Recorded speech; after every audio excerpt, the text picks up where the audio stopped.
Najua katika dunia hii kuna aina mbili ya wana. Kuna wana wa Mungu na wana wa Shetani. Wewe uko mwana wa nani? Baba yako ni nani kati ya Shetani na Mungu? Najua kwamba una wengi ambao watasema sote tuko wana wa Mungu kwa sababu ametuumba. Wengi watasema naenda kanisani ndio kwa maana niko mwana wa Mungu. Na wengine watasema ya kwamba ninaheshimu amri 10 za Mungu. Lakini acha nikwambie ukweli, hiyo haiwezi kukufanya uwe mwana wa Mungu. Sababu katika Biblia, Yohana sura ya 1 na mstari wa 12 nasema, kwa wote waliompokea aliwapa uwezo ya kufanyika wana wa Mungu, ndio wale waliaminio jina lake. Ni kusema kuwa mwana wa Mungu ni kumwamini Yesu. Hauzaliwi mwana wa Mungu, lakini unafanyika mwana wa Mungu wakati unakubali kumpokea Yesu Kristo kuwa Bwana na Mwokozi wa maisha yako. Ndio maana nafaa kuwa mwana wa Mungu, umpokea Yesu. Ya pili, kuna mambo fulani ambayo unapaswa kuonekana ndani ya maisha yako ili watu wahakikishe na wewe mwenyewe uhakikishe kwamba uko mwana wa Mungu kweli kweli. Ya kwanza, unapaswa kuacha dhambi zote: bongo, bwizi, ulevi, usharati, uwaji. Dhambi ziko mingi, nafaa kuziacha.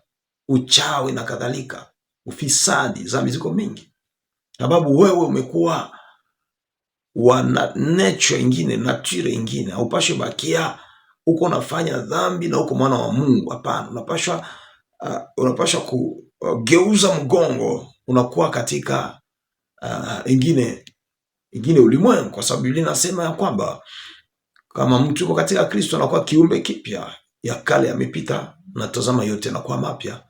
Ni kusema huko tena na nature ya dhambi, lakini unakuwa mwana wa Mungu. Ndio maana dhambi haipashi kukamata nafasi ndani ya maisha yako. Ya pili ya kufanya ni kusamehe wote waliokukosea. Haijalishi nini imepita katika maisha yako kwa miaka ilipita, kama ulikuwa kama mtoto, haijalishi, lazima usamehe ili upate kujisikia ya kwamba uko huru, ili uachie Mungu moyo wako. Moyo wako haiko jela, moyo wako haiko gereza ya kufungia watu waliokukosea. Wewe wafungue ili uwe na amani, ili pia upatie Mungu nafasi ya kutumika pamoja na wewe. Ukisamehe wengine na wewe utasamehewa. Ya tatu, unapaswa kuwa mwanamemba wa kanisa la mahali. Ukiomba Mungu atakuongoza kanisa la mahali gani utaingia ndani. Usiseme kwamba sitaenda kanisani. Haupashi kuwa na uhuru paka ukatae kwenda kanisani, kwa sababu Biblia inasema, Waebrania sura ya 10:27 ya kwamba tusiache kukusanyika na wengine.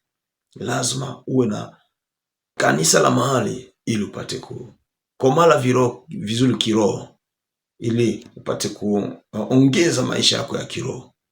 Na ya kufuata, ya ine, unapashwa kuwa na maombi. Biblia inasema, ombeni msije mkaingia majaribuni. Kama unaomba Mungu jaribu itakia, lakini wewe utaishinda.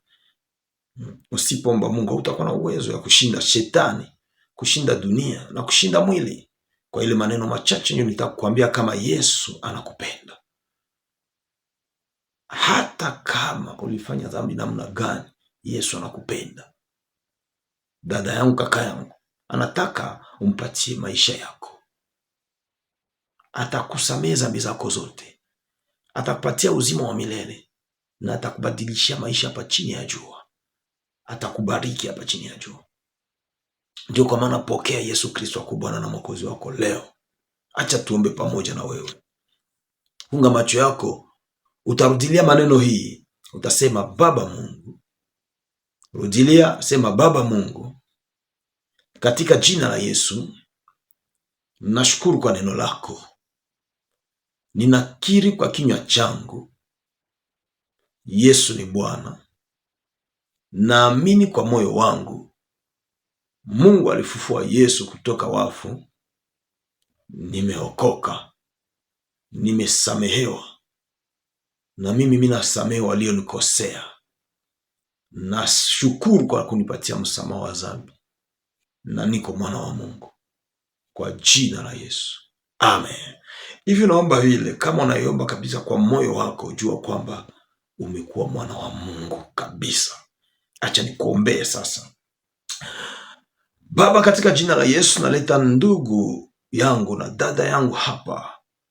Baba, naomba upate kuonesha uwezo wako ndani ya maisha yake sai, ili magonjwa hii ipate kuondolewa, matatizo hii ipate kuondolewa kwa jina la Yesu Kristo. Ninavunja kila masumbufu, mateso ambayo shetani amemweka ndani katika jina la Yesu Kristo. Nguvu za dhambi ninazivunja kwa jina la Yesu Kristo. Natangaza ufungulivu wake katika jina la Yesu. Uponyaji ninaitangaza, uhuru ninaitangaza, baraka uipokee kwa jina la Yesu Kristo. Pokea uhuru wako, pokea uponyaji wako, pokea baraka zako kwa jina la Yesu Kristo, amen.